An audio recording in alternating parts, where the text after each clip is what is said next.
Days passed after the incident in the bathroom, and Evan and Lyra had settled into a routine that felt almost natural. The initial awkwardness had faded, replaced by a quiet understanding.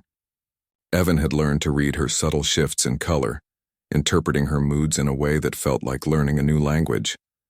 Lyra had started to trust him more, revealing small details about her life, her people, and the world she had come from.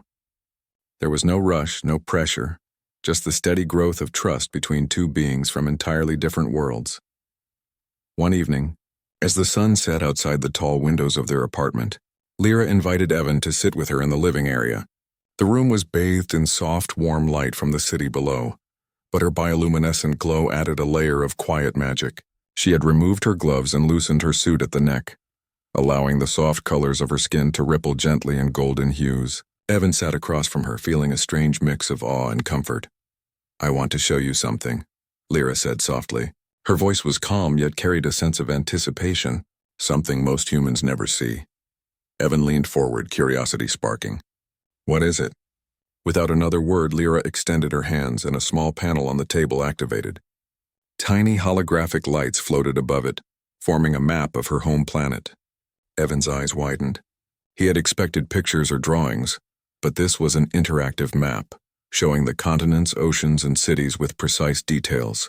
The land masses shimmered in a variety of colors, and he could see the motion of clouds across the atmosphere, almost like a living, breathing world. "This is where I come from," she said. "The planet is called Vereen. My people evolved in environments very different from Earth. We have different air, different gravity, and different light. Our skin adapts to our surroundings, reflecting our emotions and environmental changes." Evan studied the map, fascinated. "It's beautiful. I've never seen anything like it. And your skin? It's like it carries the colors of your world with it." Lyra's lights flickered softly in agreement. "Yes, when I'm calm, my skin reflects blues and greens, much like our oceans. When I'm curious or excited, colors shift toward pinks and golds. When I'm in danger, the lights become red and sharp. It is not just beauty. It is communication, warning, and expression all at once." Evan nodded slowly. "I guess that explains why it seemed alive when I saw it. I didn't expect it to be so expressive." Lyra's golden glow deepened slightly. "You are the first human who did not react with fear or mockery. That is why I allowed you to see me. You have shown patience and respect." For a moment, they simply sat together in silence, the soft glow of Lyra's skin blending with the fading sunset. Evan felt a warmth in his chest that he had never experienced before. It was not attraction or desire, it was admiration, respect, and something deeper. The thrill of encountering a being who was entirely different, yet capable of trust and friendship. Their peaceful evening was suddenly interrupted by a distant alarm from the apartment building. Red lights flashed along the corridors and a voice echoed through the intercom, warning of a security breach. Evan and Lyra exchanged a glance. The building had strict security protocols and any breach was taken seriously. Without hesitation, they moved toward the source of the alarm. In the corridor, a masked figure was attempting to force open another apartment door. Evan froze for a moment, unsure how to react, but Lyra stepped forward calmly. Her lights shifted rapidly from gold to deep red, a signal of heightened alert. She extended her hands and the air around her seemed to shimmer. Evan realized with a jolt that her bioluminescence was not only beautiful but functional. It could emit intense flashes of light. "Stay back," Lyra instructed softly, but firmly. The intruder turned, surprised by the sudden glow radiating from her body. He swung a tool at her, but before he could react further, Lyra's skin flared in a bright burst of red and white light. The light was intense but controlled, illuminating the corridor and temporarily blinding the intruder. He stumbled backward, dropping his tool, and Evan realized that Lyra had protected him without even touching him. "Are you okay?" she asked, turning to him. Her golden glow softened, signaling reassurance. Evan nodded, still catching his breath. "Yeah, I'm fine." "That was amazing," Lyra's lights pulsed softly. "It is necessary. My body is capable of defense. I did not want you to be harmed." Evan stared at her, a mixture of awe and gratitude washing over him. "I never imagined. Your body could do that. You protected me, like a shield." For a moment, Lyra's glow flickered, reflecting a complex mix of emotions: relief, caution, and something Evan could only describe as pride. "You trust me," she said quietly. "That is why I did not hesitate." The intruder, now regaining his senses, made a desperate attempt to flee. Lyra's lights shifted again, forming a protective barrier of radiant color that guided him toward the exit. Security personnel arrived moments later, apprehending the intruder before he could escape. Evan realized that without Lyra's intervention, the situation could have ended much worse. Later that night, they returned to the living area. Evan sat down, still processing what had happened.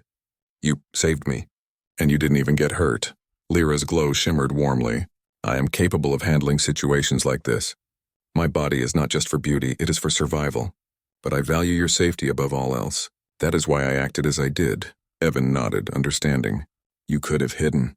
You didn't have to step in." "I could not," she said softly. "Trust is not given lightly in my culture. You have earned my trust. I could not allow harm to come to you while you are here." Evan felt a lump in his throat. It was rare for him to be acknowledged in such a way, especially by someone so extraordinary. He reached out tentatively and touched her hand. Her skin felt warm and alive, and her colors rippled gently at his touch. "You don't have to hide anymore," he said softly. "Not from me." Lyra's lights flared in brilliant gold, a color Evan had come to understand as trust and loyalty. She did not speak immediately, but the gentle radiance emanating from her body said more than words could.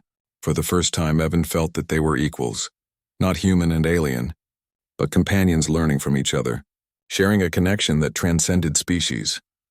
Over the next few days, their relationship grew deeper. Evan helped Lyra adjust to life on Earth, teaching her about human customs, foods, and daily routines. Lyra, in turn, shared her knowledge of advanced alien technology, the science of her bioluminescence, and the history of her people. Evan was amazed by her intelligence and grace, realizing that she had faced challenges and dangers that humans could scarcely imagine. One afternoon, they went to the nearby park together. Lyra moved carefully through the crowded area, her lights dimmed to soft blues and greens. Evan noticed people glancing at her but quickly looking away, unsure how to react. Lyra didn't seem bothered. She simply walked alongside him, observing the humans with curiosity. "Why don't you wear your suit sometimes?" Evan asked quietly, glancing at her faintly glowing skin beneath her light outer layer. "It is not necessary," she said, "but some humans react poorly to my appearance. I adapt to make interactions easier. Yet with you I do not need to hide," Evan smiled. "I'm glad. You should never feel like you have to hide from me." She allowed a small smile, her lights shimmering softly in response. For Evan, the beauty of her glow, combined with the grace in her movements, made it impossible to think of her as anything less than extraordinary.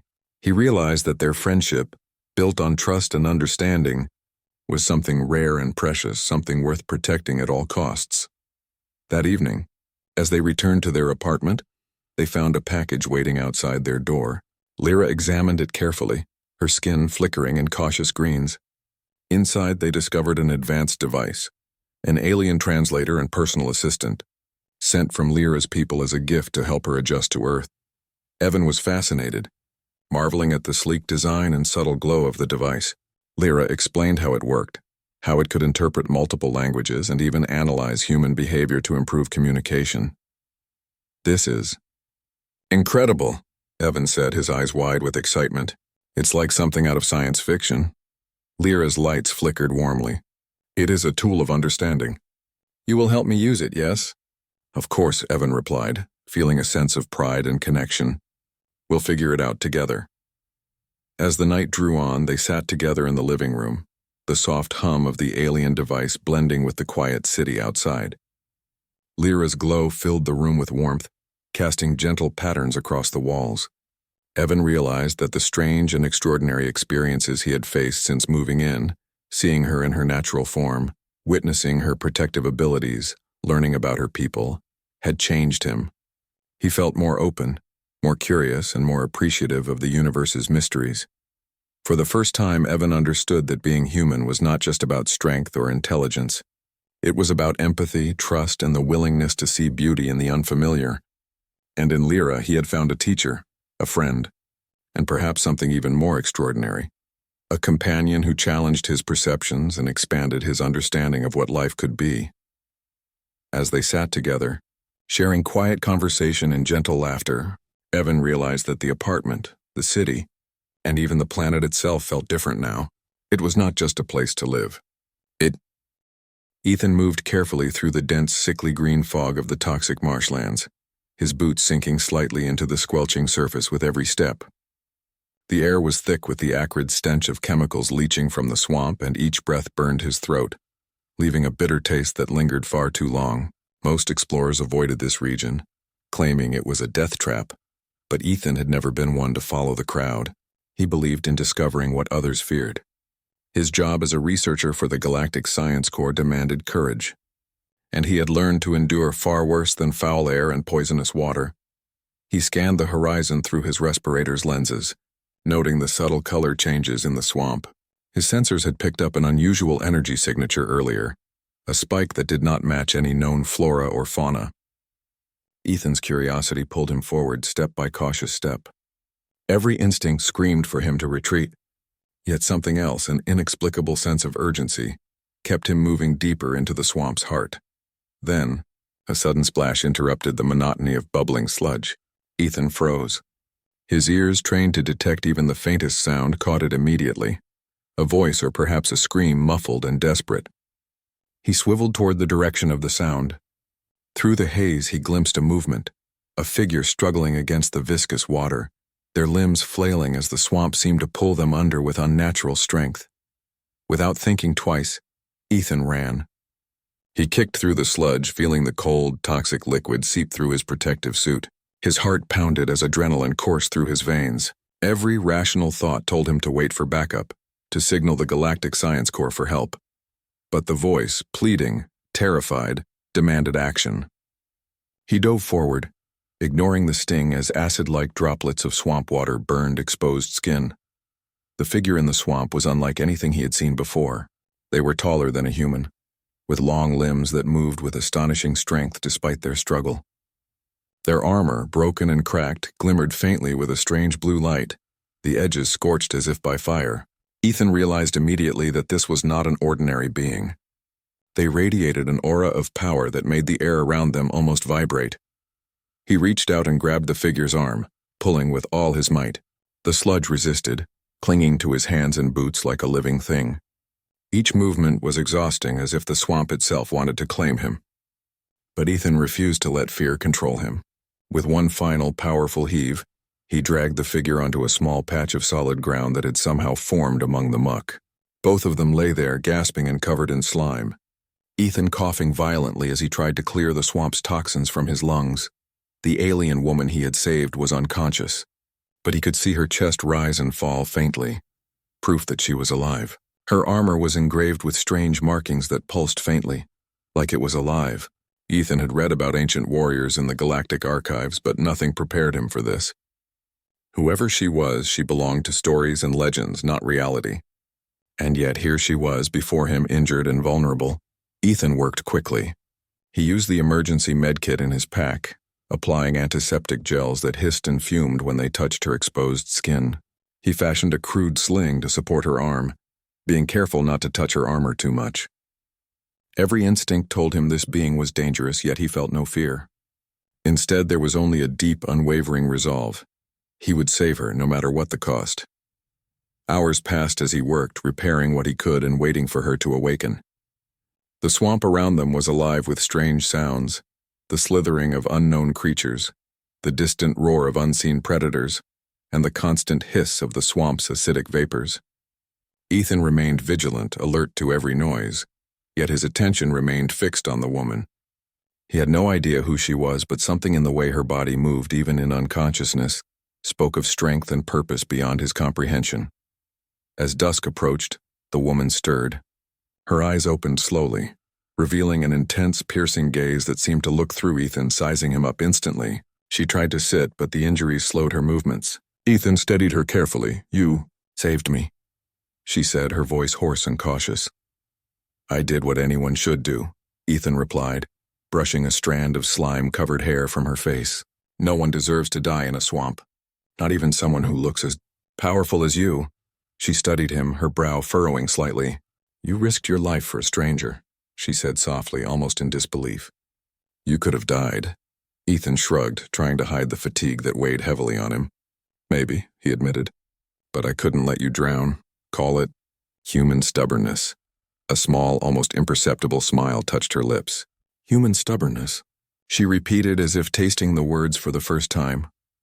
The night fell quickly over the marshlands and the swamp grew colder, the air thick with the smell of decay and chemicals. Ethan lit a small chemical-safe lamp to ward off the darkness. He fashioned a temporary shelter using his portable materials and kept watch over the woman, making sure no predators or hostile forces found her while she was weak. As they settled into uneasy silence, a faint humming sound filled the air. Ethan stiffened. His sensors picked it up first, movement approaching from the distance. Shadows danced between the twisted, sickly trees of the swamp. Drones. He had seen their design before, automated alien surveillance units, armed and relentless, sent to capture targets without hesitation. He glanced at the woman, who was now sitting up, her injuries slowing her but her alertness sharp. "They're coming," he said. Her eyes narrowed, and for a moment she looked as if she were preparing to attack. But then she simply watched Ethan. "Why are you helping me?" she asked. "Because it's the right thing to do," he replied firmly. "You're not just a stranger. You're alive, and I'm not letting anyone take that away from you." She studied him, and for the first time, Ethan saw a flicker of something he couldn't identify. Respect, curiosity, maybe even a hint of admiration. The drones reached the edge of the shelter, their lights cutting through the fog like needles. Ethan had no weapon strong enough to fight them, only a few improvised tools and his determination. He moved in front of the woman, positioning himself as a shield, and raised a chemical flare to distract the approaching machines. The drones hesitated, calculating. The woman whispered something under her breath, a language Ethan didn't recognize. The air around her seemed to hum in response. Sparks flickered along the edges of her armor, illuminating the strange markings. Ethan could feel the energy radiating from her, a barely contained power that could wipe out the drones in an instant. "Stay back," she said firmly. Ethan nodded, trusting her judgment. Slowly she rose, her movements fluid and commanding. She didn't strike the drones immediately, but positioned herself with precise intent. A moment later, a pulse of energy shot from her armor, disabling the drones with stunning efficiency. The machines collapsed into smoking heaps, completely neutralized. Ethan's jaw dropped. What are you?" he asked. The woman looked at him, breathing steadily now, her power barely contained. "I am someone who has lived through wars you cannot imagine," she said. "Someone you are lucky to have found before they did." Ethan nodded, trying to comprehend the enormity of what had just happened. He had saved a life only to discover that life belonged to a legendary warrior of the Orion Wars, someone who commanded armies and had faced death countless times. Yet here she was, saved by a human who was not trained for war. The woman finally lowered herself to sit beside him. "You are brave," she said softly, almost as if speaking to herself. "Braver than most humans I have encountered." Ethan shook his head, tired but determined. "I didn't think about bravery. I just did what I had to do. I didn't want to see someone die, no matter who they are." Her gaze lingered on him, a mixture of wonder and respect in her eyes. "Perhaps humanity has more courage than I was led to believe," she murmured. As the night deepened and the fog thickened, Ethan and the woman remained in the temporary shelter. Outside, the swamp breathed and hissed, alive with dangers and mysteries. Inside, two very different beings shared an unspoken bond. One human, determined and selfless. The other, a legendary warrior, humbled and awed by his courage. And in that quiet, tense night, neither of them knew that the galaxy was about to take notice of this encounter. Forces beyond the swamp were already moving, tracking the energy signature of the legendary warrior who had survived countless battles. But for now there was only the strange, unbreakable connection formed between a human who risked everything and a warrior who had never before been saved. The swamp, dangerous and unforgiving, seemed almost peaceful in that fleeting moment. And for Ethan there was a strange sense of destiny in knowing that his actions, simple and human, might change the course of a legend.